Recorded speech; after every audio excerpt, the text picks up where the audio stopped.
Bonjour ou bonsoir, chers auditeurs et amis de la Lorraine et d'ailleurs, bienvenue sur les ondes de Radio Lorraine Enragée, la radio du Terre-Terre Lorrain, François-Xavier Concili, comme d'habitude pour vous servir. Je suis très content aujourd'hui, en effet, parce que je suis avec un invité, à savoir un invité spécial pour notre radio, tout simplement parce que c'était notre toute première émission de Radio Lorraine Enragée à l'époque et nous avons le plaisir de le retrouver aujourd'hui. Il s'agit de monsieur Pierre Hilard. Bonjour monsieur Hilard. Eh bien bonjour.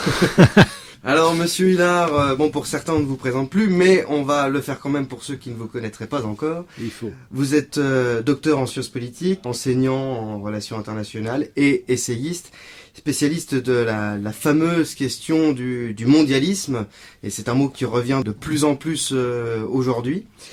Grande figure de ce qu'on appelle la dissidence, même si ce mot en tout cas ce mot ne veut pas dire grand chose non plus, mais en tout cas c'est un fait. De l'argent. Ça marche pas. Vous abordez très souvent donc, cette question du mondialisme sous l'angle des soubassements, en tout cas des bases, des assises idéologiques, des références religieuses qui sont celles de nos élites, parce qu'on parle très souvent de l'économie, on parle très souvent de la politique en tant que telle, mais on parle assez peu finalement du religieux et de l'idéologie, parce que l'idée fait son chemin et les idées sont dans les hommes et les idées travaillent. Donc c'est la question qu'on va vraiment aborder aujourd'hui. Et vous avez aussi, bien sûr, il faut le dire, parce que pour les gens qui ne connaîtraient pas ces questions, il faut vous lire directement, plutôt que de lire ce qu'on écrit sur vous, autant vous lire directement. Vous avez sorti Atlas du mondialisme, préfacé le Bainville aussi, qui est sorti chez nos amis de édition du Verbe Haut, l'ami Sylvain Durin que nous saluons.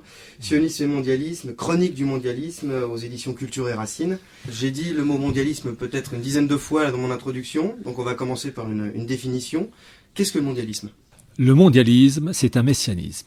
Et c'est édité chez Plomb. Bon, je vais continuer parce que la phrase peut être un peu courte. Le mondialisme est à distinguer du mot mondialisation. La mondialisation, c'est un phénomène naturel qui existe depuis les grottes de Lascaux, depuis que les hommes ont des activités économiques, d'échanges en tout genre. C'est-à-dire que la mondialisation, c'est donc l'expression d'échanges de biens, de personnes, de richesses, en fonction des moyens techniques. Autrefois, à pied, à cheval, en bateau. À partir du 19e siècle, c'était, transmission sans fil, style Far West, etc., lors de la conquête de l'Ouest. Et puis, évidemment, les bateaux qui se sont améliorés, puisqu'au début, bateau à voile, c'était bateau charbon, fuel, etc. Et puis, évidemment, les avions, et puis maintenant, Internet, les réseaux sociaux. La mondialisation, ce ne sont que des échanges de biens, de richesses en tout genre, en lien avec les moyens techniques. Et aujourd'hui, en 2020, ces moyens techniques font qu'on va bien plus vite, bien plus loin qu'à l'époque de l'Empire romain. L'Empire romain avec Mare Nostrum, c'était une mondialisation, mais à pied, à cheval, en bateau, ça prenait plus de temps. Donc le principe en lui-même de la mondialisation, c'est un phénomène naturel d'échanges en tout genre. Avec des sauts techniques. Avec des sauts techniques, et j'ai toujours dit que si l'intelligence humaine et technique permet d'établir des bases humaines sur la Lune, sur Mars, eh bien on pourra créer des pôles économiques et des échanges économiques entre la Terre, la Lune, Mars, Mars, la Terre, et donc on pourra parler de mondialisation interplanétaire, phénomène qui n'est que l'extension des échanges économiques via la technique qui se développe. Donc c'est un phénomène normal, naturel. Bon. Le mondialisme, c'est différent. C'est une tournure d'esprit à partir de référents religieux spirituels. Et quand on lit entre autres le spécialiste israélien, Gershom Scholem, on se rend compte que le mondialisme est en fait un messianisme qui repose sur une volonté d'éradication de l'Ancien Testament parachevé par le Christ mort et ressuscité, ce qu'on appelle la révélation avec toute la doctrine qui va avec, qui va donc donner naissance à l'Église catholique. Et les élites juives de cette époque, sauf exception, se sont révoltés, n'ont pas reconnu le caractère messianique du Christ, à la fois donc Messie, vrai homme et vrai Dieu. Je dis Messie, vrai homme et vrai Dieu parce que dans l'islam le mot Messie est utilisé, mais dans l'islam le Jésus est uniquement un homme, alors que le mot Messie dans le catholicisme c'est un homme et un Dieu, c'est ce qu'on appelle l'hypostase, les substances, l'union hypostatique. Et donc, depuis 2000 ans, vous avez une révolte de ce qu'on appelle la synagogue aveugle ou rebelle, face au caractère messianique du Christ. Et cette synagogue aveugle veut un modèle à la fois politique, économique, financier et spirituel, en fonction de ses propres référents, lui donnant le droit des droits à Israël pour dominer les nations. Voilà. Et depuis 2000 ans, c'est quand même un phénomène qui marque un tout petit peu la vie des États européens et du monde. Donc on peut parler de guerre des idées, même oui, de guerre religieuse. Après tout, l'Europe a connu des guerres de religion. Donc, oui. Le fond de l'histoire est toujours religieux. Ouais. Et donc tout ce qu'on voit, l'aspect matériel, les événements économiques, le droit, ne sont donc ce qui est l'aspect matériel, ne sont que la manifestation d'une tourne d'esprit en amont. Le droit anglo-saxon n'est pas le même que le droit latin, le droit français. Une démocratie, une dictature, une monarchie avec le roi de France, Lionneur du Christ, c'est pas la même chose. Voilà. Donc il faut comprendre les référents religieux et philosophiques pour ensuite comprendre les manifestations matérielles. C'est comme connaître quelqu'un. Pour connaître quelqu'un, on ne regarde pas ses vêtements, on ne regarde pas son compte en banque, on ne regarde pas ses diplômes. C'est des choses matérielles, on regarde son origine sociale.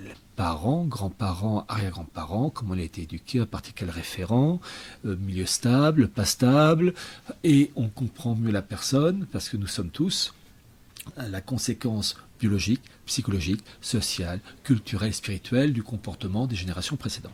Voilà.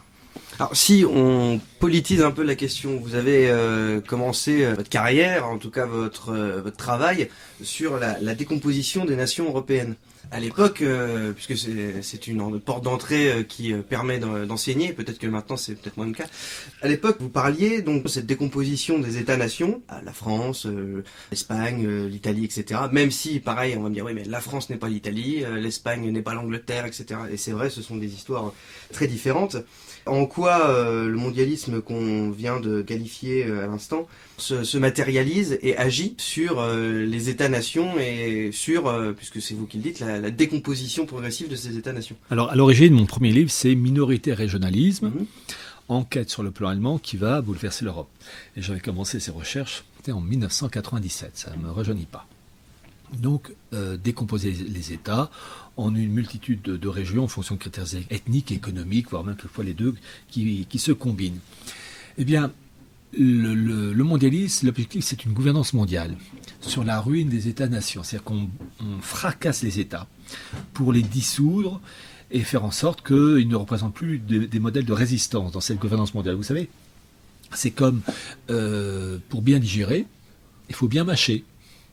Eh bien, le mondialisme, pour aboutir, doit bien mâcher, bien croquer, bien fracasser les États, et que ce soit les États européens, mais les États africains, les États asiatiques, l'Amérique du Nord, les États-Unis, le Canada, de telle manière qu'il n'y ait plus l'idée de référent de patriotisme, et qu'à la fin, eh bien, ça soit une humanité mélangée, bigarrée, et donc conforme à cette idée de gouvernance mondiale, de citoyenneté mondiale. Et d'ailleurs, à titre d'exemple, peut-être on en parlera tout à l'heure, un tout dernier livre, c'est Sionisme et mondialisme, qui est le tome 3. Premier, c'était Atlas du mondialisme, deuxième, Archimondialisme, troisième, Atlas du mondialisme. Et dans la première partie de ce livre, j'ai synthétisé, c'est la première fois que la chose a été faite, les carnets complets de Theodor Herzl, le fondateur du sionisme, donc 1860-1904, 2000 pages, et j'ai eu ce privilège d'avoir ces carnets complets, passionnant, extraordinaire, et Theodor Herzl donne à un moment donné une définition du mondialisme. Alors, attention, il ne cite pas le mot mondialisme, mais l'idée est là,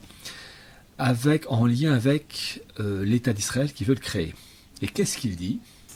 Il dit qu'on peut créer, là je le cite, une humanité une, sans frontières, tout en créant un État juif, mais parallèlement à ça, avec la destruction du patriotisme propre à chaque État européen. Alors là, vous avez la parfaite définition de ce mondialisme via la voie sioniste. Voilà, c'est-à-dire qu'on dissout les États, gouvernance mondiale, on combat le patriotisme, mais Israël über alles. Parce que, pour rappel, Théodore Herzl est celui qui a fondé ce qu'on appelle le sionisme. Oui, alors, c'est lui qui a fondé le sionisme, pour être plus précis. Le mot sionisme, ce n'est pas Théodore Herzl qui l'a inventé, c'est un juif autrichien qui s'appelait Nathan Birnbaum, au XIXe siècle, qui a inventé ce mot. Et Herzl n'a fait que reprendre ce mot et a lancé à partir de 1895 jusqu'à sa mort en 1904, il est mort à l'âge, donc 1860-1904, il est mort à l'âge de 44 ans, problème cardiaque, et donc il s'est lancé dans cette politique en faveur de la création d'un foyer juif, prélude à la création d'un État juif. À l'époque, c'était au sein de l'Empire ottoman. Et là, c'est un homme, même si cet personnage ne partage pas du tout ses vues, ça on peut le dire, il est malgré tout extraordinaire, Herzl, par son intelligence, par son opiniâtreté, par sa finesse, sa capacité à s'adapter à son interlocuteur allemand, russe, anglais, etc. Et on a, grâce à ces carnets complets, une compréhension du mondialisme via le sionisme de manière extraordinaire. Moi, les carnets complets de Herzl, ils m'ont bouleversé par la révélation. Soit je ne savais pas, soit je savais un tout petit peu, et avec Herzl, c'était 100 fois plus d'informations. C'est quoi être juif aujourd'hui dans le monde? Ça reste aujourd'hui pour chacun d'entre nous une question presque évidente. Nous sommes juifs, nous savons que nous avons un rôle historique particulier que nous avons joué depuis au moins 3000 ans, et nous pensons que ce rôle est là, il est établi, il est définitif, il est inscrit dans l'histoire de l'humanité, il porte son empreinte à la fois théologique, culturelle, idéologique, politique, artistique. Et nous avons le sentiment, puisque nous sommes là et que nous avons été là malgré les tragédies les plus extrêmes, que nous serons là pour toujours. Je crois que la principale question qu'il faut se poser aujourd'hui sur qu'est-ce qu'être juif aujourd'hui dans le monde, avant de se poser la question de savoir sur qu'est-ce que c'est qu'être juif aujourd'hui dans la France, c'est de se poser la question tout simplement de savoir si le peuple juif survivra au XXIe siècle, en tant que peuple. Je pense que cette question mérite d'être posée pour des tas de raisons. D'abord parce que rien n'est éternel dans l'histoire humaine. Ensuite parce que la meilleure façon de résister à une menace, c'est de la connaître et d'être capable d'en identifier les différentes composantes pour pouvoir lutter contre elle. Et ensuite pour savoir si ce que nous appellerions ou pourrions appeler le cauchemar de la disparition du peuple juif ne peut pas revêtir des formes bien différentes de celles qu'on peut croire, auxquelles on peut penser. Mais est-ce qu'on ne pourrait pas vous rétorquer que oui, mais après tout, c'est la marche normale du monde, le monde évolue, les États étaient d'abord constitués de petites entités, le royaume de France qui s'est agrandi au détriment des Bretons, des Lorrains, nous sommes en Lorraine, au détriment de la Provence, et aujourd'hui, finalement, la forme État-nation est un petit peu périmée et doit s'ouvrir vers des mondes meilleurs, un monde sans frontières, etc. Alors, peu comme dirait Jacques Attali. Oui, avec Israël en proue, si je puis dire. Alors, vous savez, il y a des choses qui restent éternelles. Le cas français est un cas particulier. La France est une création politique. Il n'était pas du tout inscrit en l'an 300, par exemple, après Jésus-Christ, qu'il y aurait un pays, la France, avec une frontière sur les Pyrénées, une frontière sur les Alpes et une partie du Rhin. La France n'était pas du tout inscrit que les Bretons, les Corses, les Auvergnats et les Flamands allaient vivre sous le même toit. La France est une création politique. Et cette création politique, elle a été faite par les rois de France. Elle est inachevée puisque la finalité, c'est une frontière française sur le Rhin. On ne l'a qu'avec l'Alsace, donc encore il nous manque la Rhénanie, la Belgique, le Luxembourg et le sud des Pays-Bas. Mais bon, avec courage, ça viendra peut-être un jour. Mais il faudra pour cela... Napoléon a essayé, mais bon. Oui, mais la grande différence avec les rois de France et Napoléon, c'est que les rois de France y allaient par étapes. D'ailleurs, ils annexaient pas, ils arrondissaient le domaine royal par étapes. Et puis, n'imposaient pas d'une manière brutale le français. Quand l'Alsace a été annexée par Louis XIV, la langue utilisée par les autorités administratives alsaciennes, c'était l'allemand et le latin. Bon, il n'a pas dit, non, c'est uniquement le français. Il a dit, ça sera l'allemand, le latin et le français. Mais avec le temps, le prestige de la cour de Versailles, les fonctionnalisations, on peut un peu abandonner l'allemand et le latin pour uniquement le français. C'est tout doucement. On n'a pas la schlag, mais c'est qui va aller loin, ménage sa monture. Donc la France est un cas particulier dans ce sens que effectivement, c'est une construction politique, mais une construction politique à base spirituelle. Ça aussi, on en parlera peut-être un peu, puisque l'acte fondateur de la France, c'est le baptême de Clovis en 496, avec le testament de Saint-Rémy. Et Saint-Rémy reprend ce qu'a fait le prophète Samuel en désignant le jeune roi, enfin le jeune David, futur roi d'Israël. Et dans le testament de Saint-Rémy, il reprend l'héritage de la cour royale, enfin de la dynastie davidique, pour faire de la France le nouvel Israël du Nouveau Testament. Et en fait, c'est une passation de pouvoir entre la monarchie davidique à une nouvelle monarchie, inaugurée par Clovis, et qui va durer 1300 ans jusqu'à Louis XVI. Donc la France, il y a un fond spirituel avec une construction politique. Dans le cas de l'Angleterre, là c'est relativement facile, c'est une île. Donc fatalement, à un moment donné, on arrive à la limite. Bon, l'Allemagne, c'est une construction d'ordre ethniciste, dans le sens que c'est une communauté de sang. Et d'ailleurs, c'est pourquoi l'Allemagne a pu exister, subdivisée en des centaines de royaumes, duchés et principautés, parce que on était bavarois, saxons, de Pays-de-Bas ou de Thuringe. Il y avait quand même une communauté allemande, mais avec des particularismes fort prononcés.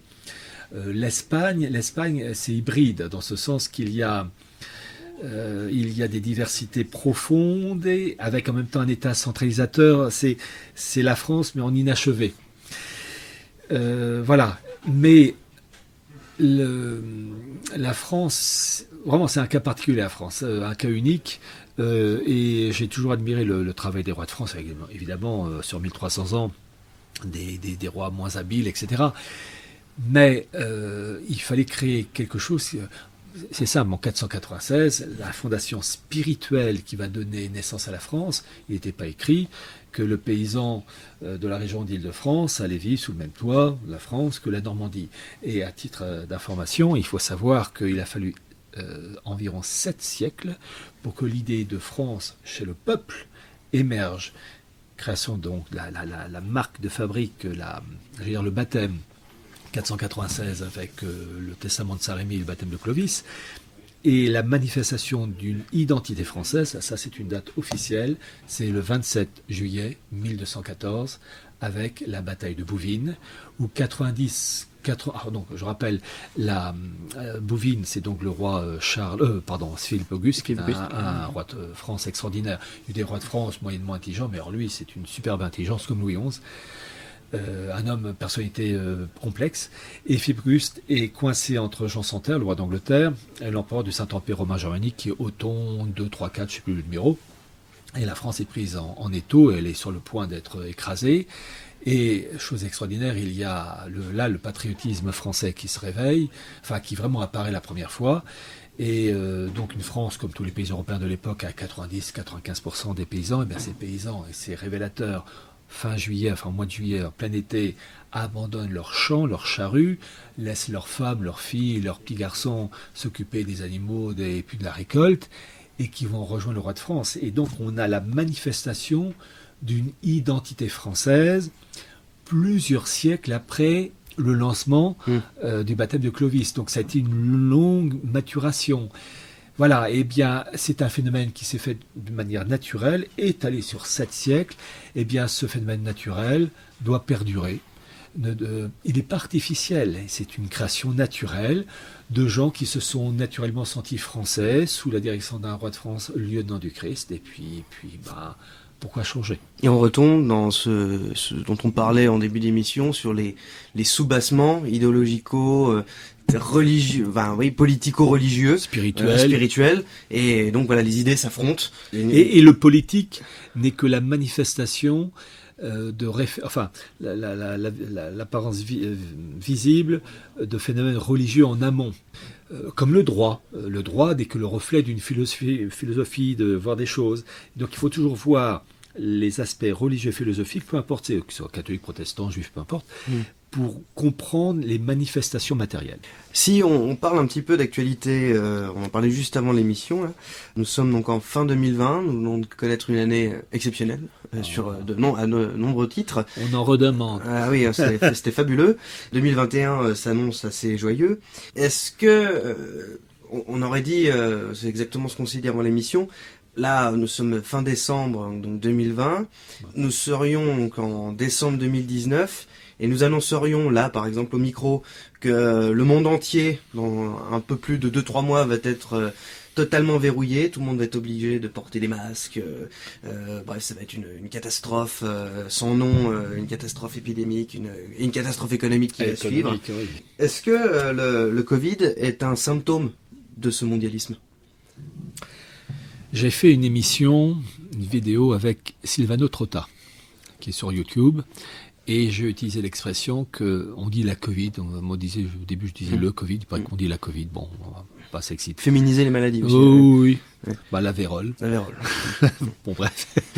Et je disais, en parlant de la Covid ou coronavirus, que c'était l'allume-gaz. En fait, c'était un outil au service d'une cause supérieure. Parce que c'est ce que je racontais dans mon bouquin Chronique du mondialisme, qui a donc été réédité aux éditions Culture et Racines, mais avec de nombreux ajouts. Il y a environ une dizaine, un peu plus de 13, je crois, chapitres supplémentaires, de nombreux annexes, et une très longue conclusion qui fait presque 40 pages, où j'ai fait un bilan de notre monde à fin 2020, donc Chronique du mondialisme 2010-2020.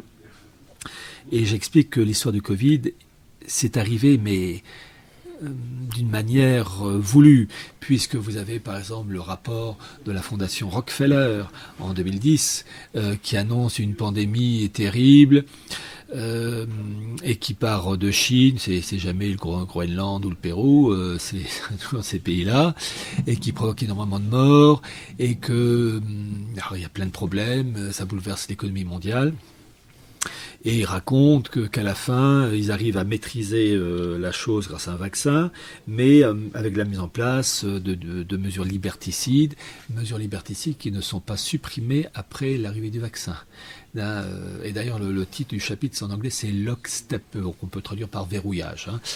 Voilà, donc 2010, et puis vous avez eu aussi la fameuse bande dessinée de l'Union européenne, de Jean-David Morvan, sortie en 2012, qui raconte une pandémie, enfin je raconte tout ça dans la conclusion, en mettant les références.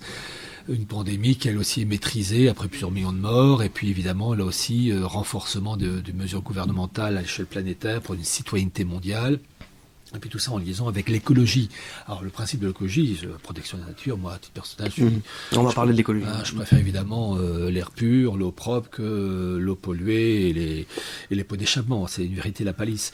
Mais dans l'esprit du mondialisme, l'écologie devient une divinité, Gaïa, terre-mère, qui se substitue à la révélation, c'est ça. Et révélation, donc, s'entendu, Christ mort et ressuscité. Et là, vous avez eu le fameux Club de Rome en 72 qui avait déjà lancé le truc.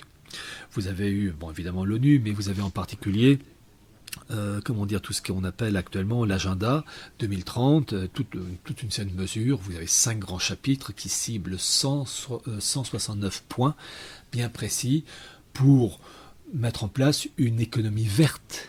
Économie verte, c'est entendu, un bouleversement complet de notre monde né en 44-45, les accords de Bretton Woods, avec un dollar comme monnaie de référence. Et là, on est dans la bascule. Et en particulier, vous avez de nombreux acteurs, mais dans mon livre Chronique du mondialisme 2010-2020, je cite en particulier l'allemand Klaus Schwab. Alors, je tiens à préciser une chose, il est allemand, mais ces gens-là, qu'ils soient allemands, anglais, italiens, sont plus allemands, italiens ou anglais, ce sont des... Ils ne connaissent pas de frontières, pour le coup. Eux, ce sont des monstres, dans ce sens que c'est plus l'allemand authentique, c'est plus l'anglais authentique, l'italien authentique, ce sont des êtres hors sol, ce sont ce sont plus des humains, quoi. Et là, donc, le patron du forum de Davos, qui a lieu en Suisse, normalement chaque année, qui aurait dû avoir lieu cette année, plutôt en janvier 2021, mais qui a été reporté, je crois, c'est au mois de mai. S'il ne change pas de date d'ici là, au mois de mai 2021, réunion qui aura lieu là, à Singapour. Là aussi, s'il ne change pas de lieu, on est quand même le 18 décembre 2020, ils peuvent modifier en cours de route. Bon, eh bien, le Klaus Schwab, qui soutient donc cette économie verte en lien avec le FMI, etc., et la monarchie britannique, le prince Charles, qui a participé avec Klaus Schwab, et le FMI dirigé actuellement par cette femme qui s'appelle Kristalina Georgieva. Klaus Schwab a prononcé un discours, le passage, on peut l'entendre sur YouTube, où il dit que la grande réinitialisation, le Great Reset, est la 4e révolution, qui conduira, je le cite, à une fusion de nos identités numériques, biologiques et physiques. C'est le transhumanisme. Et tout ça en lien avec l'informatique, l'aspect numérique, les injections de puces ou bien de nanoparticules dans le corps humain. Enfin bref, on sera suivi dans nos moindres activités. Je dis toujours, ils seront quand on tire la chasse d'eau. Alors, avant d'aller plus loin, parce que vous l'avez évoqué, Oui. et je voulais le faire en fin d'interview, mais je vais moi aussi bouleverser mes questions. Bouleversé. Donc bouleversons un peu. L'idée d'écologie, c'est très important. C'est quelque chose qui revient de plus en plus. Donc on a eu droit à des Greta Thunberg, on a eu droit à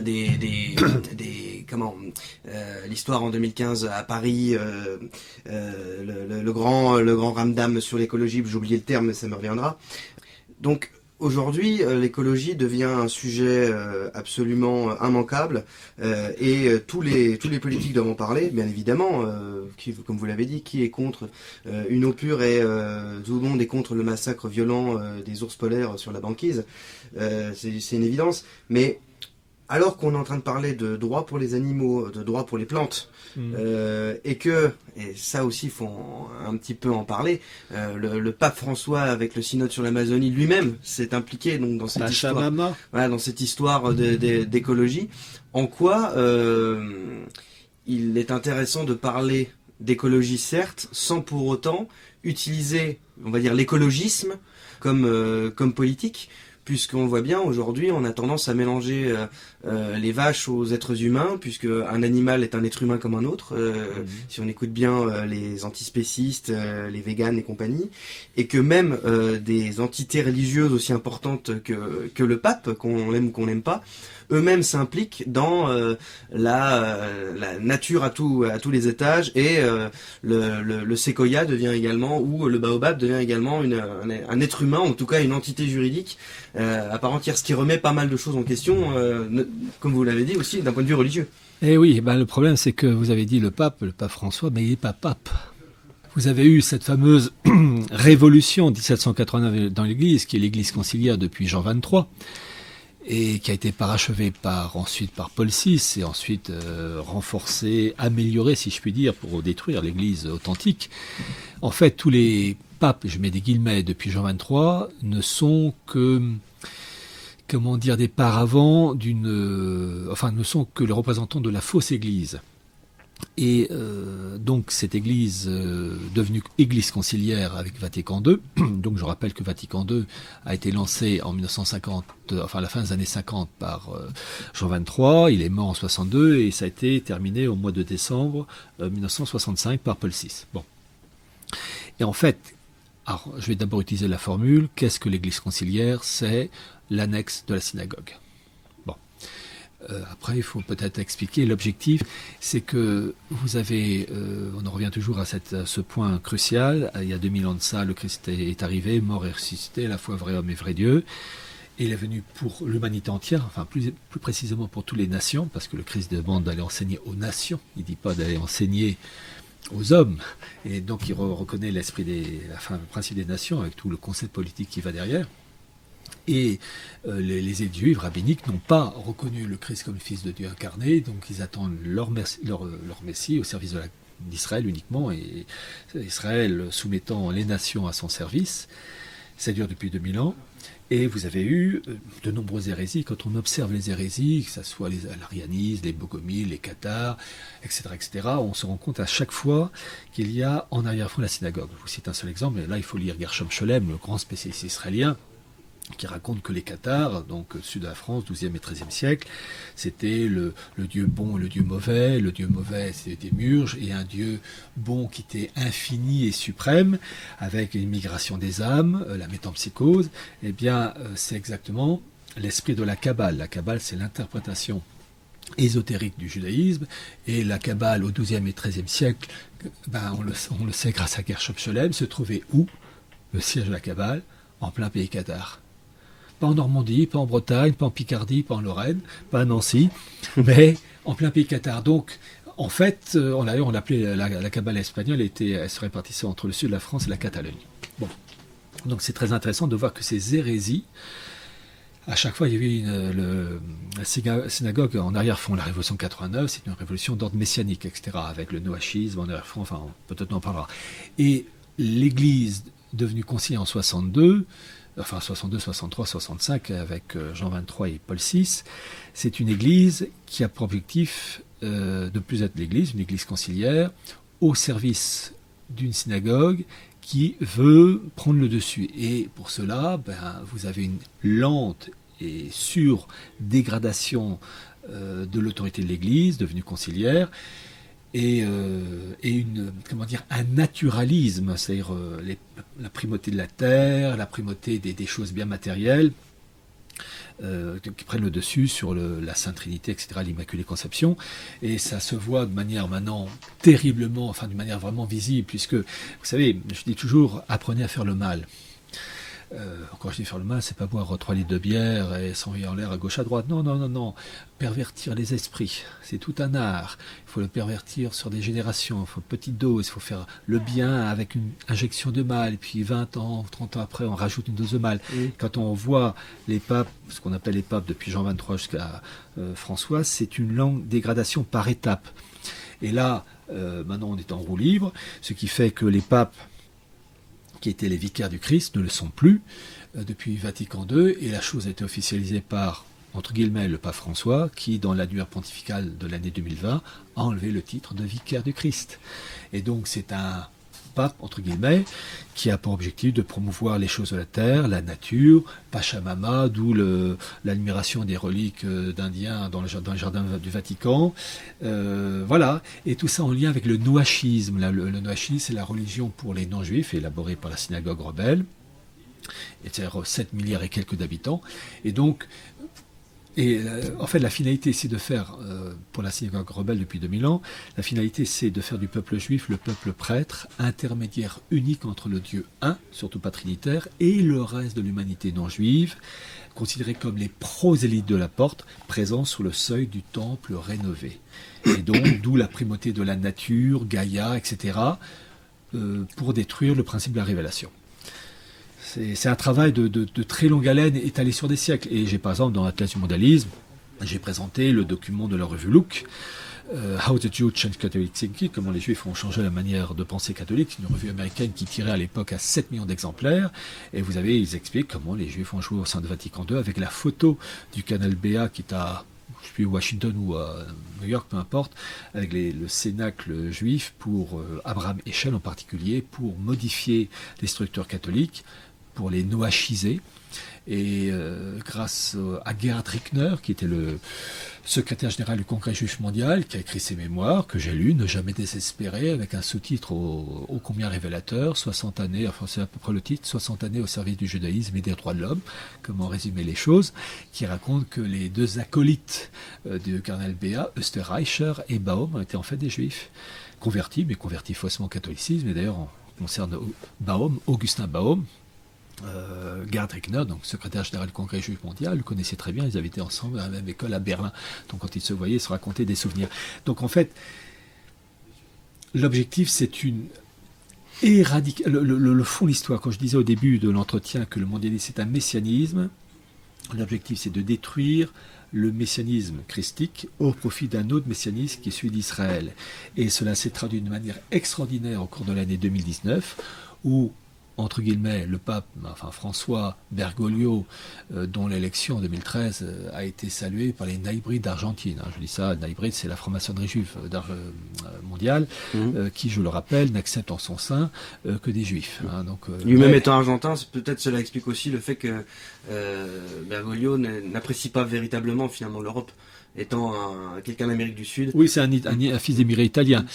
Mais enfin, c'est un pauvre homme et un sale homme. Voilà.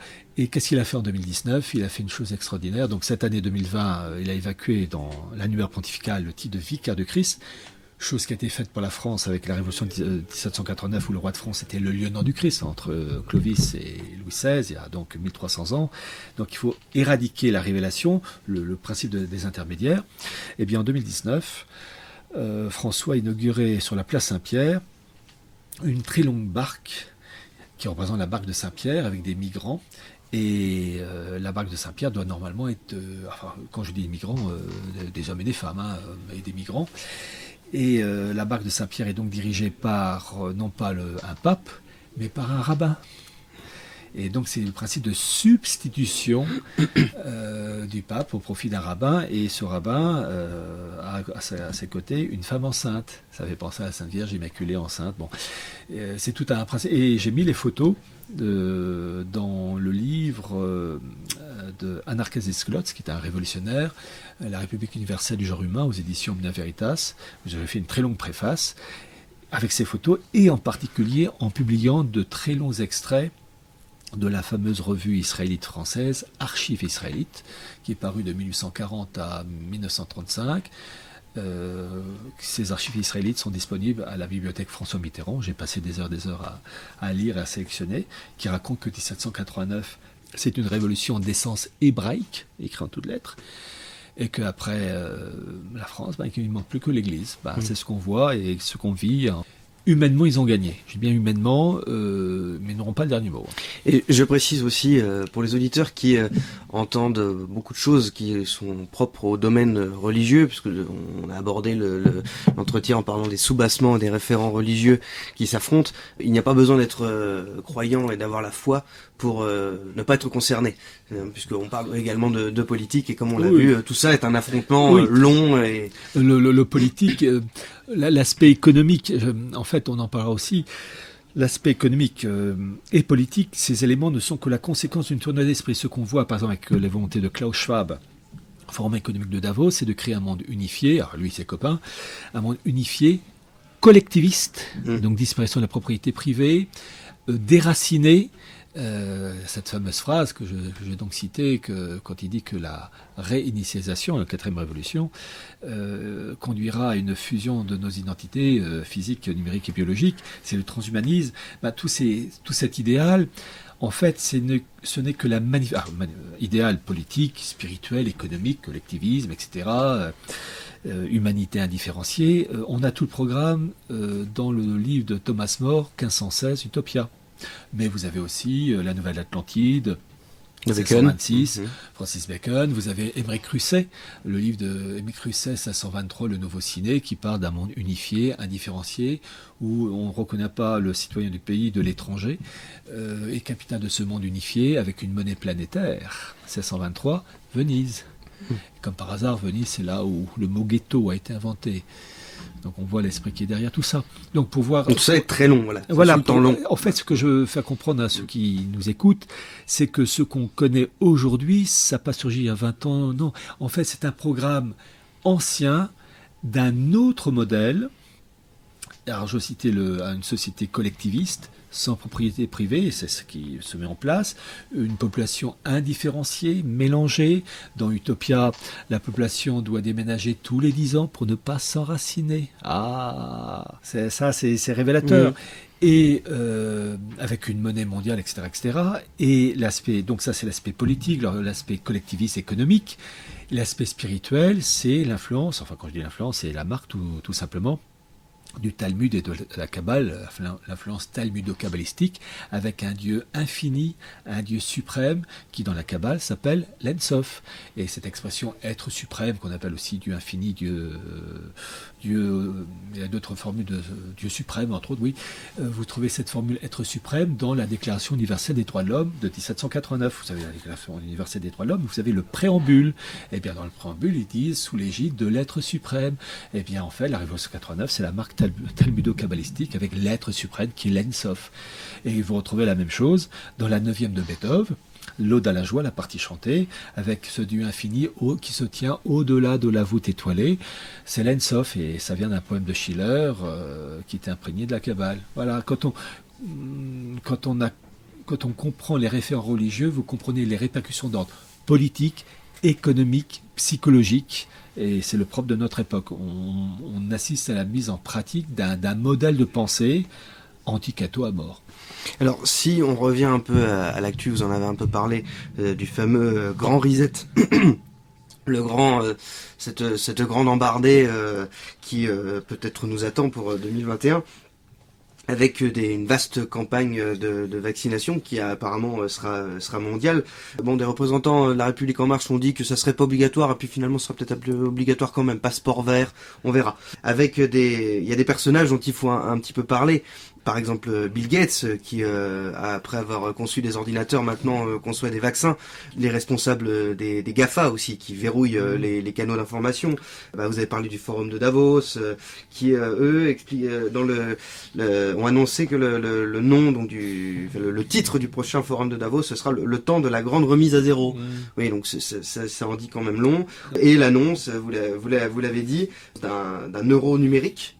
Que la BCE et donc sa présidente Christine Lagarde l'a dit il y a très peu de temps, là, c'était en en octobre dernier, assez récemment. Donc l'annonce d'un euro numérique, donc la disparition de la monnaie papier. Donc si on y réfléchit bien, une forme aussi de la disparition d'une forme de liberté, puisqu'après tout, quand on a de l'argent liquide, on peut le dépenser où on veut sans être tracé. On peut frauder, oui. Mais là on ne pourra pas. Zut alors.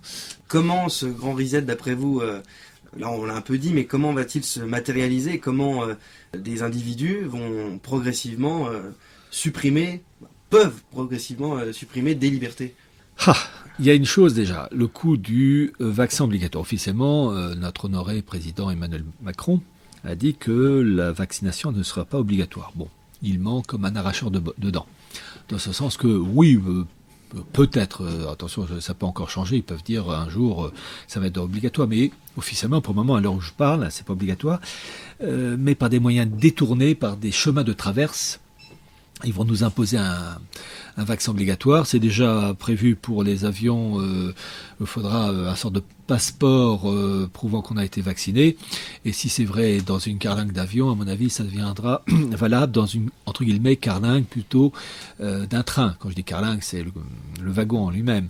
Et puis, dans une embauche, deux personnes qui, qualité égale, l'une est vaccinée, l'autre non, ça sera celle qui est vaccinée. Donc en fait, il y aura des moyens détournés pour contraindre les gens à être vaccinés.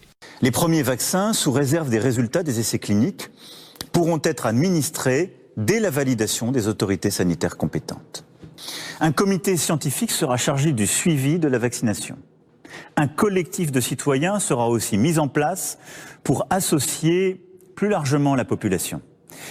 Et je tiens à ce que celle-ci se fasse dans un cadre totalement transparent. La vaccination doit se faire de manière claire, transparente, en partageant à chaque étape toutes les informations, ce que nous savons comme ce que nous ne savons pas. Et je veux aussi être clair, je ne rendrai pas la vaccination obligatoire. Morissette a 78 ans. Elle réside dans une maison de retraite de Sevran et il y a quelques jours, vous l'avez tous vu comme moi, elle a été la première Française à se vacciner contre la Covid-19, envoyant contre l'obscurantisme et le complotisme un magnifique message d'espoir pour l'année qui s'ouvre. Ah, on peut faire un vaccin. Voilà. Et donc, alors c'est ce que je raconte et c'est terrible parce que c'est en lien avec un contrôle permanent avec cette fameuse monnaie dématérialisée qui se met en place. Alors il y a plusieurs éléments qui se télescopent, je vais essayer de trouver un autre pour présenter sans noyer l'auditeur sur une masse d'informations. L'idée d'une monnaie mondiale, ça a été déjà annoncé, je vous dis, 1526 entre autres, par Émeric Crusset. Bon. Alors la chose a été, là à notre époque, annoncée de la manière la plus solennelle possible en janvier 1988, dans la revue The Economist, donc revue des Rothschild et de la famille richissime italienne des Agnelli, et avec la couverture de The Economist, que j'ai mise dans l'Atlas du mondialisme aussi, et dans Archive Mondialisme, qui représente des billets des marques, des francs, des dollars, des yens qui brûlent, et des flammes et des sangs naissent un oiseau, le phénix, qui représente la monnaie mondiale. Et dans le texte de la revue des économistes, donc janvier 1988, il est prévu, non pas pour 2018, mais à l'horizon 2018, une monnaie mondiale. Donc à l'horizon 2018, avec toujours évidemment, donc c'est annoncé en 1988, la marge d'erreur 19, 20, 21, bon. Voilà. Et dans l'esprit de ces gens-là, on a la réponse sur la couverture de cette revue, puisque les billets, marques, dollars, etc., yens qui brûlent, c'est le système né de 44-45, accords de Bretton Woods, qui font du dollar la monnaie de référence. C'est le monde de 44-45 qui est détruit et dynamité.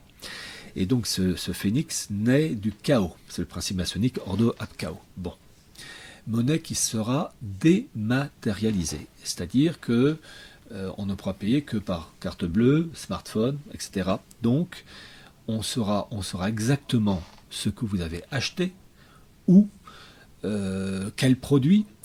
Et évidemment, si vous gênez le système, ça suffira de verrouiller votre compte en banque et vous ne pourrez plus acheter via smartphone et compagnie. Il y a ça. Il y a le fait qu'il y a aussi la volonté de mettre en place un revenu universel. L'élément financier, la dose financière qui vous permet de ne pas mourir de faim, mais vous savez, le menton légèrement au-dessus du niveau d'eau pour ne pas couler, survivre. Et donc ça sera aussi dématérialisé, simple transfert sur votre compte, et puis l'argent uniquement par smartphone et carte bleue. Bon, si vous représentez un problème, on vous coupe tout ça.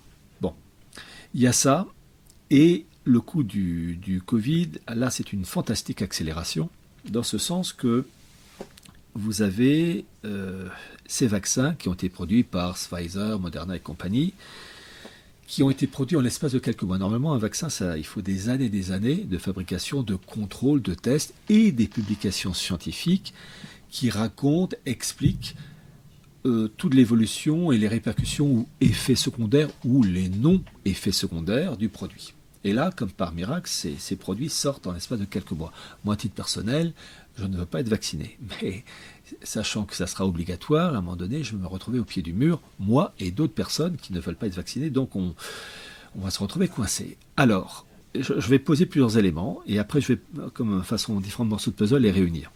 Parallèlement à ça, vous avez Microsoft. À l'origine, donc, le truc informatique de Bill Gates, lancé dans les années 70, je crois que c'est en 75 qu'il a créé ça. Et vous avez eu un brevet qui est sorti le 26 mars 2020. J'ai mis le document en annexe de mon bouquin Chronique du mondialisme, qui consiste à pouvoir contrôler l'activité corporelle de tout être humain grâce à l'aspect numérique. Et ce brevet porte un chiffre. 666.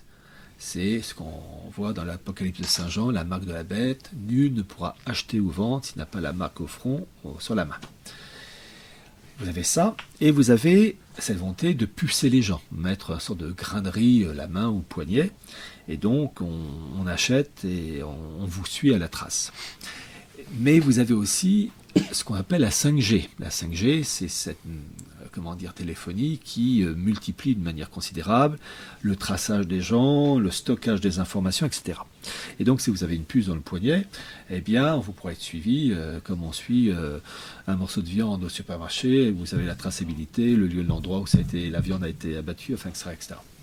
Et vous avez aussi ce qu'on appelle les nanoparticules. Alors, les nanoparticules sont des produits microscopiques qui se trouvent dans les vaccins. Et l'information que je vais donner, elle vient d'une revue scientifique, mais conventionnelle, dans le mode, qui fait partie du système. C'est pas 3615 conspiration, quoi. Non, c'est la revue Science et Avenir. Vraiment le truc, bon. Et j'ai lu un document, un article, donc de Science et Avenir, qui remonte à 2018, je crois, sur le rôle des nanoparticules dans la lutte contre le cancer.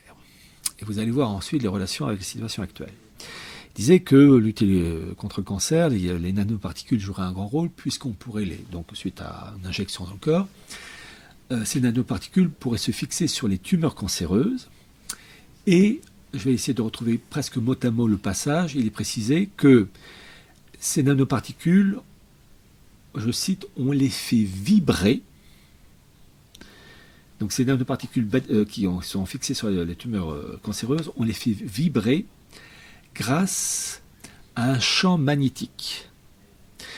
Et l'avantage de cette méthode, disait l'article, c'est qu'on détruit les cellules cancéreuses sans détruire les cellules saines. Quand on lit ça, en principe en lui-même est très bien, parfait. Bon. Mais quand on lit ça, nanoparticules qui sont fixées sur un corps et qui agissent en fonction d'un champ magnétique. La G5, la 5G, il y a eu la 3G, 4G, 5G, et on annonce bien même un jour la 6G. Mais pour le moment, la 5G, ce sont des champs magnétiques, ce sont des relais dans les rues, etc., qui font qu'on pourra agir sur la 5G par un champ magnétique, et si on vous injecte des nanoparticules, il y a tous les types de nanoparticules, dans votre corps, et qu'on fait agir la 5G et les champs magnétiques pour contrôler vos déplacements, mais si on veut agir sur votre corps, le dégrader, toutes les possibilités sont ouvertes, et donc on voit qu'il y a une possibilité énorme. Et le fait que Microsoft se soit allié à un institut créé récemment qui s'appelle l'ID 2020, qui a été créé en 2016, qui consiste à numériser les personnes pour le vaccin, c'est-à-dire qu'on introduit des particules dans le corps, et que en fait c'est officiellement le projet, ça c'est toujours présenté de la manière idyllique. On s'occupe des personnes du pays des tiers-mondes. Il n'y a pas de traces papier, un carnet de vaccins, etc. Et tout ça, c'est fait dans le sens du progrès. C'est bien, c'est le salut de l'humanité. Et puis au service de la souffrance, etc. C'est qu'on se sert donc de personnes malheureuses, on leur injecte des produits ou bien des marques sous la peau, et grâce au smartphone, et ça a été l'information que je vous donne est archi-officielle, ça a été donné même par le journal Le Monde. D'ailleurs, le journal Le Monde, j'ai mis l'article en entier dans la conclusion de chronique du mondialiste 2010-2020, où ce sont des nanoparticules qui sont introduites sous la peau et qui contiennent, c'est un carnet de vaccin, on sait si vous avez été vacciné, et pour cela, on pose le smartphone sur la peau, au niveau de l'endroit où on a été injecté, et ça réagit. Et le médecin, la personne qui vérifie, peut voir tout de suite si vous avez été vacciné ou pas. Donc vous voyez, introduction de produits, nanoparticules ou des choses apparentées dans le corps, la 5G, Microsoft qui travaille l'ID 2020 pour l'aspect numérique, ce même monde qui travaille avec le monde des vaccins, Gavi, et à cela on rajoute, et ça je suis content d'avoir balancé, je l'ai balancé lors de l'émission de TV Liberté avec le journaliste Pierre Bergerot, avec la Front China Foundation, la fondation Franchine, qui a été créée récemment, quelques années, 2013, où vous avez donc les élites françaises et chinoises politiques, économiques, scientifiques, qui, avec des côtés français, de nombreux premiers ministres, Édouard Philippe, Fabius Raffarin, et chaque année, ils recrutent ce qu'ils appellent des Young Leaders. Pareil pour la fondation décideurs de demain. Voilà, pareil pour la fondation franco-américaine. Et pour l'aspect, la branche française, vous avez par exemple en 2013 le Young Leader Édouard Philippe. 2017, vous avez eu Young Leader Olivier Véran. Et 2019, c'est Olivier Véran et sa compagne Carole Dubost, Young Leader 2017. Et ces gens-là travaillent parmi les instituts qui dirigent la Fondation France-Chine. Vous avez l'Institut Mérieux, les vaccins. Vous avez aussi AXA. Et puis côté chinois, vous avez des représentants politiques. Vous avez aussi un secteur très puissant de la technologie qui s'appelle Alibaba Group, qui est dirigé par John Ma, je crois que c'est son nom, qui est au sein de la French China Foundation et qu'on retrouve au sommet de Davos, du forum de Davos, avec Christine Lagarde, avec la patronne du FMI, Georgieva, Kristalina Georgieva. Et vous avez aussi Orit Gadiesh. Orit Gadiesh, c'est une israélienne, enfin la double nationalité israél-américaine, fille d'un officier du Mossad, et qui a mis en place, et c'est la revue Marianne qui a balancé l'information, un institut qui travaille avec le gouvernement français pour la gestion du Covid, des vaccins et compagnie, et tout ça pour surveiller pucées et nanoparticules. Voilà, donc on voit que on arrive au niveau du meilleur des mondes. Et d'ailleurs, vous avez le fameux Agenda 2030, donc qui a été lancé en liaison avec le FMI, en liaison avec donc Kristalina Georgieva, en liaison avec Klaus Schwab, forum de Davos, en liaison avec le prince Charles. Ils étaient tous les trois réunis pour lancer entre autres l'agenda 2030 et porter au nu le modèle. Et tout ça pour surveiller, pucer, et je répète cette fameuse phrase épouvantable pour moi de Klaus Schwab, que la grande réinitialisation, 4e révolution, conduira à une fusion de nos identités physiques, biologiques, numériques. Bon, c'est le meilleur des mondes d'Aldous Huxley. Voilà. Vous avez d'ailleurs dans Aldous Huxley 5 niveaux d'intelligence. Les plus intelligents, alpha, les abrutis de base, epsilon, et puis vous avez 3 intermédiaires, gamma, je sais plus quoi, enfin, les intermédiaires qui ont été manipulés au cours de manipulation génétique. Et en fait, pourquoi ils font ça? Il y a 5 niveaux d'intelligence, c'est pour adapter les êtres humains en fonction des besoins économiques. Donc si on a besoin de gens très très intelligents, on va produire des gens très intelligents. Si on a besoin uniquement de gens au ras des pâquerettes, on produit un bon stock de type au cerveau au QI de 50. Enfin bref, c'est l'homme adapté aux besoins économiques. Et c'est un monde divisé en blocs continentaux avec une administration européenne dirigée, dans le bouquin d'Huxley, par Mustapha Meunier. Prénom arabe, non français, mais il n'est plus arabe, il n'est plus français. C'est un produit hors sol, déraciné, et dans ce monde pucé, surveillé à la Orwell, c'est la même famille, tout ça. Vous avez une drogue, le soma, on est toujours heureux. On est toujours abruti. Voilà, et abruti et esclave. Et c'est là on s'y dirige. Les McDo qui vendent des nems, en fait. Oui, et on s'y dirige, et voyez-vous, l'espoir que j'ai, c'est qu'ils veulent mettre en place une monnaie mondiale, donc il faut d'abord détruire le monde dans lequel on vit. Donc ça passe par un effondrement du dollar, une guerre civile aux États-Unis qui s'annonce, tôt ou tard, un effondrement du système, guerre civile, etc. Et dans l'horreur, c'est terrible ce que je vais dire, mais c'est en même temps l'espoir, c'est que tant que le système assure un minimum d'approvisionnement en nourriture, minimum financier, les gens, tant qu'ils ont la vie de tous les jours à peu près assurée, ne vont pas se révolter. Si tout s'écroule, et ça va s'écrouler, il y en a certains qui ne se relèveront pas, anéantis, se laisseront crever sur place. Mais il y a ceux qui, n'ayant plus leur dose d'émissions à la télé, n'ayant plus les jeux en tout genre, Playmobil, PlayStation, Playmobil du style, vont se révolter. Et là, pour le système, canaliser des millions, pour ne pas dire des dizaines de millions de personnes révoltées, n'ayant plus leur dose de drogue, c'est-à-dire de leur vie de tous les jours, confinée, là, ça risque de leur échapper des mains, et le système qu'ils veulent mettre en place, dérailler. Et c'est tout mon espoir, tant que la masse, il y a ce qu'on appelle la masse critique, tant que la masse ne bouge pas et on n'est qu'une minorité à bouger, le système, il peut respirer. Le jour où la masse, c'est par paquets de millions, dizaines de millions, en France, en Allemagne, dans tous les pays du monde, se révolte, mais se révolte d'une manière désorganisée, mais malgré tout cassant le système, là, on peut avoir leur peau. Mais, de toute manière, cela se fera dans la souffrance, parce que pour remonter la pente, moi j'appelle ça la guerre du feu et Mad Max réunis. Donc il faudra la fin du pain et des jeux. Oui, mais tant qu'il y a du pain et des jeux, ça tient à peu près. Un truc tout bête, le confinement. Il faut penser aux gens qui ont besoin de drogue, qui ont du mal à se déplacer parce qu'ils ne peuvent pas sortir, le couvre-feu. Ça doit être terrible d'avoir des souffrances actuellement. Moi, je parle de gens qui n'arrivent pas à avoir leur dose de drogue parce que déjà le système contraint de ne pas pouvoir sortir tel jour, de telle heure à telle heure. Il y a dû avoir des drames. Mais imaginez le système qui sert encore la vis, à un moment donné, ça pète. Et c'est ce que j'appelle un instinct de survie. Surtout que si tout s'écroule, et ça va s'écrouler, à un moment donné, les gens vont...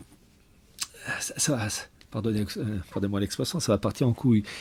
Et c'est ça qui peut nous sauver, dans le sens que quand vous avez des millions et des millions et des dizaines de millions de gens qui se révoltent, ce ne sont pas les CRS qui arriveront, dans le CRS, à si bloquer. les CRS meurent de faim aussi. Oui, c'est que...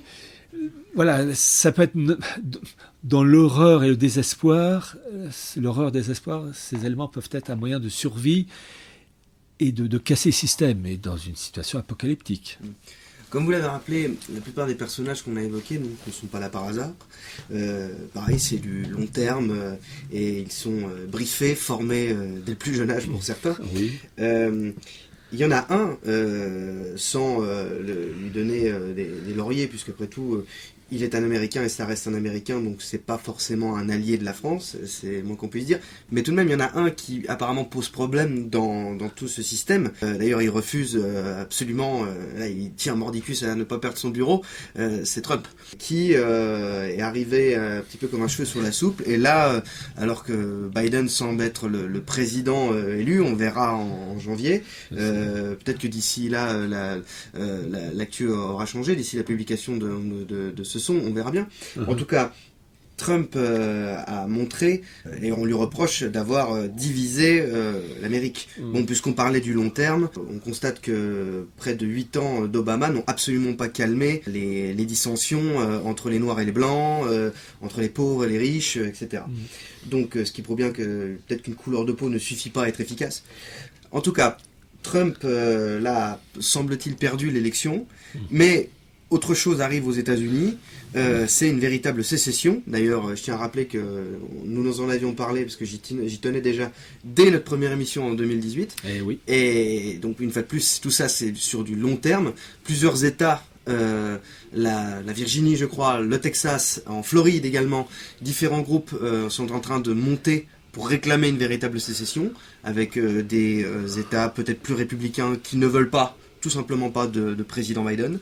Et d'autres États, Californie, l'État de Washington, l'État de New York, qui eux sont beaucoup plus démocrates et qui, au cas où Trump repasserait, seraient certainement dans la même optique.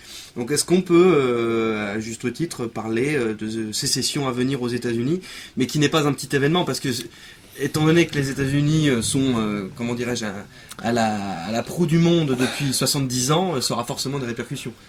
Un tout petit peu. Un petit peu.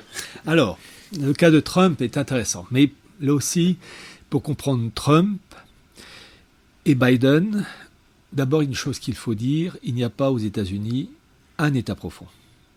Il y a 2 États profonds.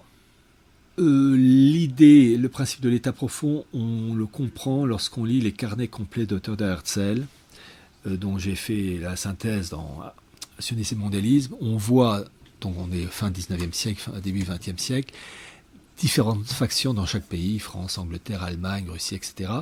Et des factions de l'État profond, ils se tapent entre eux. Donc, déjà ça. Alors, le cas de Trump est le représentant d'une faction. Et cette faction n'est pas née avec Trump. La première manifestation de Trump, enfin le grand-père ou arrière-grand-père ou arrière-arrière-grand-père de Trump d'un point de vue spirituel, enfin politique, philosophique, c'est le président des États-Unis, Andrew Jackson, qui a été président de 1829 à 1837 et qui est mort en 1845. Alors, vous allez comprendre pourquoi, parce que je vais citer 1, 2, 3 étapes, 3 événements importants dans l'histoire américaine qui précèdent Trump et qui annoncent Trump en fait. D'abord, il faut rappeler que les États-Unis ont été créés en 1776. Premier président des États-Unis, c'est George Washington. La fondation des États-Unis, c'est d'abord une fondation idéologique. L'État américain, c'est un État maçonnique, créé par des maçons. C'est une création idéologique, comme l'Union soviétique en 1917 est une création judaïque, puisque 80% des bolcheviks étaient juifs. Et d'ailleurs, quand on lit, là aussi je reviens toujours les carnets complets de Theodor Herzl, lorsqu'il est avec les représentants russes disent mais la plupart des révolutionnaires en Russie, ils sont juifs. Donc on voit déjà. Bon. Donc la création des États-Unis, c'est une création maçonnique, d'idéologie maçonnique. Mais il y a une expression qui dit « l'enfer est divisé contre lui-même ». Bien comprendre que la maison mère de la maçonnerie, c'est la City de Londres. Donc les États-Unis, à l'origine, création de l'Empire britannique, et ce monde anglo-saxon américain se détache de la maison mère, la City de Londres, avec la guerre d'indépendance, création de l'État américain 1776, avec son premier président, Fromac, George Washington. Et au sein du monde américain, vous avez deux branches. Au sein du monde maçonnique protestant américain, deux factions. Et ça, c'est un élément capital parce que personne ne le sait, et je raconte ça dans mes bouquins.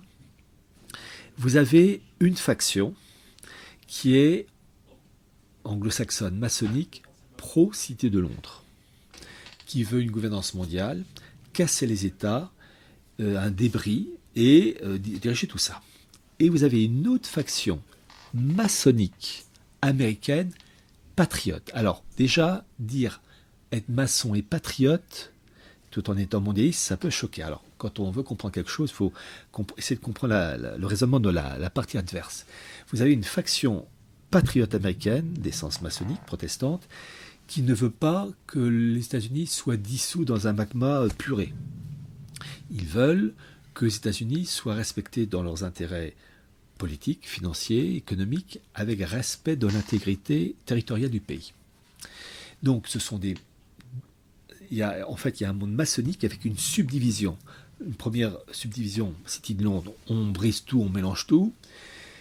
Une autre faction maçonnique qui est pour une gouvernance mondiale, directeur mondial, mais avec les États-Unis comme pilier, un des piliers importants de cette organisation mondiale, mais avec le respect de ses intérêts particuliers. Et vous avez fin 18e, début 19e siècle, une bagarre pour mettre en place une banque privée, indépendante du pouvoir politique et pour l'émission monétaire. Vous avez une bagarre, entre autres, qui se met en place, et cette bagarre s'intensifie avec en particulier cet événement capital qui est donc celui que je vous ai cité, Andrew Jackson, président des États-Unis de 1829 à 1837 et mort en 1845. Andrew Jackson, qu'on ne l'aime pas, est un homme extraordinaire. Il était protestant et il était franc-maçon. Et d'ailleurs, dans Chronique, je donne la référence. Les États-Unis, enfin le monde anglo-saxon, ils parlent de la maçonnerie avec plus de facilité que dans les pays latins. Vous allez sur le site de la Grande Loge, alors Lodge, L-O-D-G-E, de Tennessee, et vous avez donc le site avec les représentants actuels, puis vous avez l'aspect historique de cette loge, et vous aviez en 1822, donc vous avez toute la liste des grands maîtres de la Grande Loge de Tennessee, et en 1822, le grand maître de la Grande Loge de Tennessee, c'était Andrew Jackson. Donc, grand maître de la Grande Loge de Tennessee et protestant de son État. Et lui, il représentait une faction de l'État profond de la jeune Amérique, du jeune État américain, qui voulait le respect des intérêts politiques, économiques, financiers et l'intégrité du territoire américain dans un cadre maçonnique, dans un cadre plus large aussi, gouvernance mondiale, mais le respect de ces caractéristiques, que les États-Unis ne soient pas dissous. Et lorsqu'il arrive au pouvoir en 1829, il y a une bagarre avec un certain Nicolas Burdell, je crois que c'est Buddle ou Burdell, j'ai un petit doute sur son nom, qui était le représentant américain de la City de Londres, qui voulait mettre en place la fameuse banque américaine qui allait s'appeler en 1913 la Fed, La Réserve fédérale. qui va être créée donc en décembre 1913, qui est donc responsable de l'émission monétaire, le dollar, Qui est leur BCE, voilà, la BCE américaine. et qui est indépendant du pouvoir politique républicain comme démocrate. Et en fait, ça a été créé en 1913, mais cette Fed aurait dû être créée au cours des années 20, 1820, 1830, et donc sous l'égide de la City de Londres. Et la branche patriote mondialiste maçonnique incarnée par Andrew Jackson refusait mordicus qu'il y ait une banque indépendante, responsable de l'émission du dollar, etc., et qui impose ses vues au pouvoir politique. Et Andrew Jackson, donc président de 1829 à 1837, va se battre contre l'autre branche maçonnique anglo-saxonne, la branche anglaise, avec ses représentants américains à cette époque, et on va essayer de l'assassiner 2 fois, et il va réussir à imposer ses vues, c'est-à-dire que non, il n'y aura pas de banque, enfin si, il y aura une banque, mais pas une banque dépendant de la City de Londres et indépendant du pouvoir politique, et il réussit donc à imposer ses vues, Andrew Jackson, à un tel point qu'il avait demandé, et il a obtenu d'ailleurs, qu'on mette sur sa tombe la phrase « J'ai tué la banque ». Voilà. Bon, c'est son surnom du vieux grand chêne. Oui, il est extraordinaire de personnalité, c'était... Bon. Cette volonté donc de soumettre le jeune État américain maçonnique à la maison mère maçonnique de la City de Londres, et une nouvelle tentative est la guerre de sécession, Abraham Lincoln, etc. C'est même l'esclavage n'étant que l'outil. Il faut, comme la Covid n'est l'outil pour une étape supérieure. Donc vous avez une guerre de sécession, guerre civile américaine qui a échoué et qui a fait qu'à nouveau les 2 entités qui devaient se séparer ont été regroupées par la partie nord. Bon. C'est la 2e tentative. La 3e tentative, c'est au lendemain de la Première Guerre mondiale avec le traité de Versailles. Vous allez voir, je vais arriver ensuite à Trump et faire le lien avec Andrew Jackson. Vous allez voir. On a dit, c'est l'histoire, c'est long. Oui, mais il y a une généalogie. Trump n'a pas surgi comme ça. Vous avez eu le traité de Versailles, et donc vous avez eu un rôle immense des mondialistes anglais et américains, et entre autres, le président Wilson. Mais quand on a le président Wilson, il faut surtout dire son bras droit, son éminence grise, qui s'appelait Colonel House, Edward Mandell House, un Américain. Et ils ont mis en place ce qu'on appelle la SDN. La SDN, donc l'ancienne Société des Nations, l'ancêtre de l'ONU. Et qu'est-ce que c'était la SDN ? C'était le paravent de la City de Londres pour assujettir les pays donc adhérents sous l'égide de la City de Londres. Et il y a un pays qui devait intégrer la SDN, c'est les États-Unis. Et moi, je me souviens, j'étais en seconde, première terminale, donc ça remonte à très peu de temps, où j'apprenais que les États-Unis n'avaient pas voté au Sénat, n'avaient pas voté à majorité, donc l'intégration des États-Unis à la SDN. Et puis ça s'arrête là. Et il faut savoir que vous avez eu des sénateurs américains, il y en a un qui s'appelait Bora, B-O-R-A-H, et l'autre Lodge. Vous avez aussi un autre qui s'appelait, je ne sais plus si c'était sénateur ou un membre du Congrès, enfin peu importe, qui s'appelait Torkelson, qui ont réussi à ce que les États-Unis n'intègrent pas la SDN. Pourquoi ? Parce que la SDN était donc le paravent de la City de Londres, et vous aviez entre l'article 10 de la SDN qui stipulait que tout État qui est attaqué se doit d'être protégé par tous les autres États membres de la SDN. Et donc, si les États-Unis avaient intégré la SDN, ils auraient été contraints d'obéir à cet article 10. Donc, c'est la politique étrangère américaine n'était plus libre, n'était plus indépendante. Elle était dépendante d'une autorité supranationale, la Société des Nations, SDN, elle-même pilotée en arrière-fond par la City de Londres. Et en fait, c'était tout simplement la réintégration des États-Unis qui avaient échappé à l'Empire britannique en 1776, c'était la réintégration des États-Unis, dans le cas de la SDN, pilotée par la City de Londres. Donc c'était une revanche à la City de Londres. Les États-Unis, en fait, est l'un des premiers pays à faire résistance à ce qu'on appelle le mondialisme. Alors, à une branche, parce que là je vous ai cité, à une branche. Ils sont pour la gouvernance mondiale. Alors, je vais terminer. Et voilà. À un certain mondialisme. Voilà, parce ils se que battent pour le leur. Voilà, c'est. En fait, et vous allez voir après. Et donc, tout, c'est au lendemain de la Première Guerre mondiale, les Bora, Lodge, les Torkelson, etc. Et d'autres. Il n'y avait pas que. Mais je parle des figures de proue. Bloque le truc. Donc, c'est à nouveau échec de la branche maçonnique City de Londres pour ramener les États-Unis, enfin la faction, parce que je vous ai cité Wilson et Colonel House, eux ils étaient pro-City de Londres, mais il y a une autre faction qui a freiné les cas de fer. Bon, c'est pareil pour la création de la Fed en 1913. Une partie, c'est une faction dirigée par la City de Londres, mais contrebalancée par d'autres familles WAPS de la branche américaine qui ont un droit de regard, donc c'est ambivalent, il y a des nuances. Bon. Ensuite, vous avez Roosevelt les années 30, alors lui, mondialiste pur jus, mais à l'échelle vraiment planétaire. Et vous avez ensuite la seconde moitié du XXe siècle et début XXIe. Et donc, on arrive maintenant au début XXIe siècle, les États-Unis ont tenté d'imposer leur férule. En fait, ça dépasse leurs moyens. Et Trump n'est que le représentant d'une faction, d'une faction de l'État profond américain, avec entre autres le général Flynn, etc., qui se rend compte que les États-Unis ne peuvent pas contrôler le monde. Il faut qu'ils conservent des prérogatives financières, etc., économiques suffisamment fortes pour être un pilier de la gouvernance mondiale et non pas le pilier. C'est-à-dire que vous avez dans le monde anglo-saxon maçonnique la branche qui veut que le monde anglo-saxon soit la colonne vertébrale du monde entier, et puis vous avez une autre tendance, la City de Londres, qui veut briser toute cette colonne vertébrale et dire que finalement chacun, il n'y a pas un État qui prime sur l'autre. Et Trump une faction de l'État profond américain veut que les États-Unis conservent leurs prérogatives politiques, financières, économiques et l'intégrité territoriale de l'État américain dans le cas d'une gouvernance mondiale qui ne met pas à bas les intérêts propres du pays, alors que la City de Londres voudrait briser ça façon guerre de sécession et compagnie. D'où l'importance du protectionnisme économique. Voilà. The future does not belong to globalists. The future belongs to patriots. The future belongs to sovereign and independent nations who protect their citizens, respect their neighbors, and honor the differences that make each country special and unique.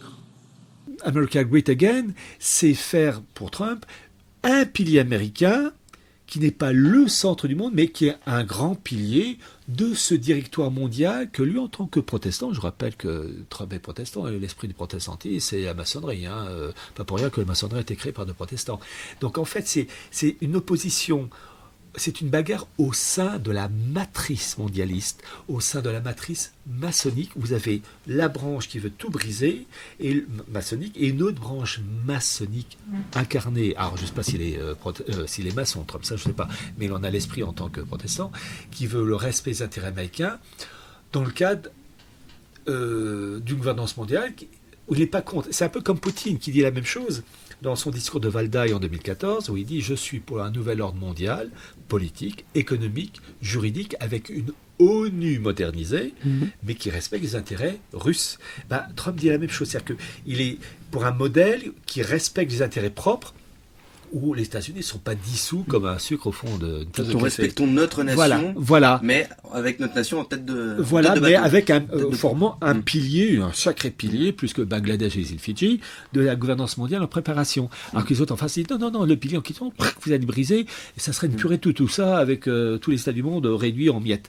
Et c'est pas pour rien donc que, par exemple, vous avez le portrait de Andrew Jackson dans le bureau de la Maison Blanche de Trump, parce que c'est son père spirituel, si je puis dire. Et là, on assiste donc à une bagarre. Surtout, il y a eu des fraudes aux États-Unis, l'affaire Dominion, les appareils en question, Dominion, des choses absolument pas nettes. Et d'une certaine manière, Trump est utile dans ce sens qu'il a quand même une forte intelligence, une personnalité très forte. Et vous avez une bagarre entre deux factions, la branche Trump et la branche Biden, et il ne faut pas voir ces deux piliers, au ras des pâquerettes, il faut les regarder de haut, et pour les systèmes, les États profonds, les oligarques très haut placés, le fait qu'il y ait deux branches fortes et opposées, ça permet d'établir une bagarre, un effet de ping-pong qui va tôt ou tard accélérer l'arrivée de la guerre civile, car la finalité, c'est de détruire les États-Unis en vue d'une étape supérieure hors de chaos, car tout passage d'un monde ancien à un monde nouveau passe par le principe maçonnique du désordre, et de ce désordre, que façon phénix, aboutir à un monde nouveau. Donc il faut, Trump aurait la personnalité d'un François Hollande, c'est-à-dire pas de guimauve, ça serait pas bon. Il faut un alter ego créant une émulsion, une violence, pour passer d'étape supérieure. Et là, on est dans la période où de guerre civile avec Black Lives Matter, deux blocs aux États-Unis pro-Trump et un autre pro-Biden. Il y a tout ce qu'il faut pour créer les sécessions entre les États des Unis, les États fédérés. Et d'ailleurs, j'ai publié dans la thèse mondialiste des cartes des États-Unis décomposées déjà en 1930, etc., etc. Donc, en fait, c'est un programme ancien qui va aboutir, et qui va aboutir surtout à la destruction du monde, parce que ce qui se passe actuellement aux États-Unis, ça va avoir des répercussions immenses. Et donc, c'est l'idéal parfait pour passer d'une étape supérieure, qui est les tentatives de mettre en place une gouvernance mondiale. Et là, c'est ce que je dirais en conclusion, c'est notre espoir que c'est dans le désordre, le chaos, le système, ça échappe de leurs mains parce qu'à un moment donné, il y a tellement un tel désordre qu'ils ne peuvent plus canaliser ce désordre.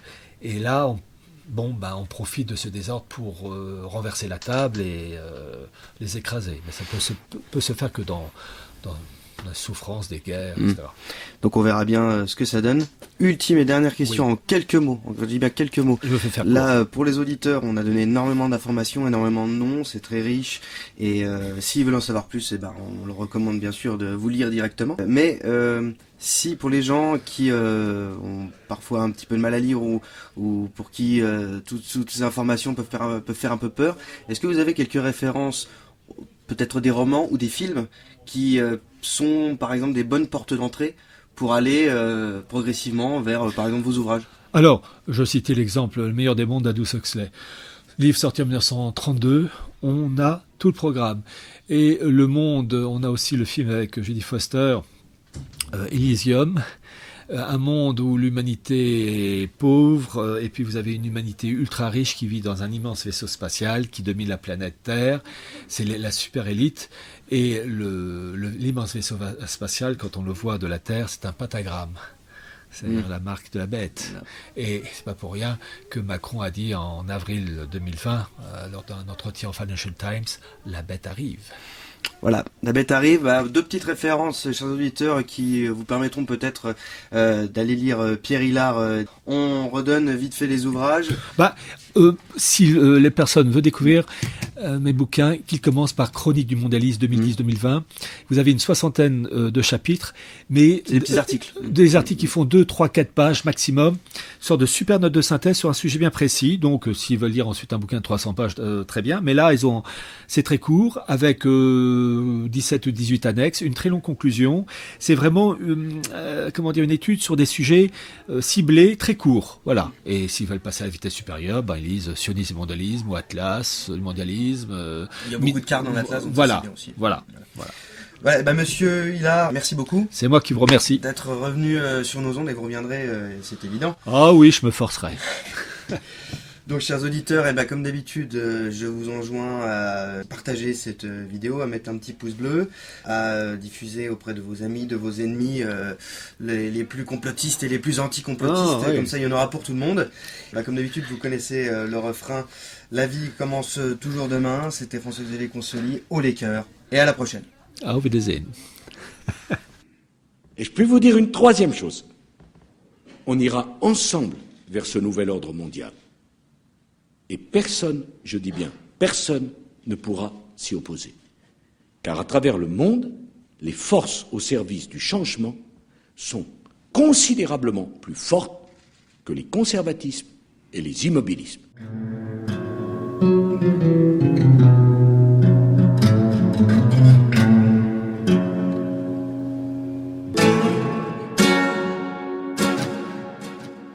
Il faut être des partisans de Jacques Attali. Ça, je garderai. Ah merde.